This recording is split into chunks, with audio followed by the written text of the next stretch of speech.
What's up mga ka-farmers? Ang tagal nating hindi nagkita mga ka-farmers nang dahil sa ating violation. Kaya nakaw pa more mga ka-farmers. Mayroon tayong take 2 na nag-take down ng ating channel mga ka-farmers. Sa ngayon ay wala na. Ayan, babalik na tayo sa pagnanakaw. Ay nako, hindi pala mga ka-farmers. Hindi na natin uulitin kasi isa na lang ang warning. Ngayon ito ang ating taniman ng okra. Ayan, lemongrass na lang ang natira, tanglad. Ayan yung ating alaga mga ka-farmers. Yan, dito ay mga saging na lang at saka andyan. Yan, yan mga ka-farmers. Sobrang damo na.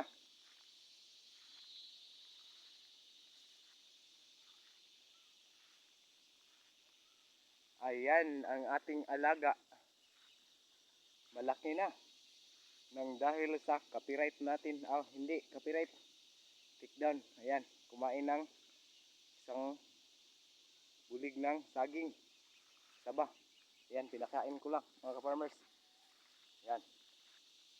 Ayan o, mabilis kumain ng saging saba. Tingnan nyo ang aking alaga mga ka-farmers. Mula dito mga ka-farmers, yan yung mga tanawin. Babalikan natin uli.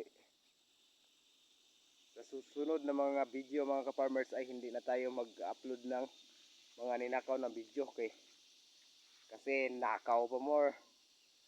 Ayan, sa pagbabalik sa aking munting channel sa YouTube. Sa mga solid subscribers, 4 lang ang nag-quit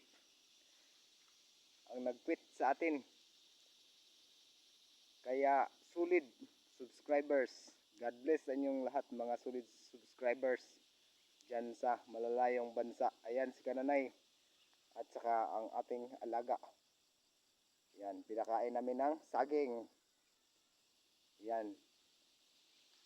Yan, at saka magmula dito mga ka-farmers, ang ating tanim ay doon sa taniman ng okra. Yan.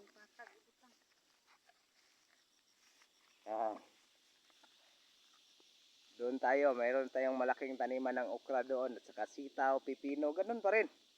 Hindi tayo tumitigil. Ang vlog lang natin ang natigil kasi dahil sa restriction. Nako mga ka-farmers, huwag nyong gagayahin ang ginagawa ko dahil sa goat farming.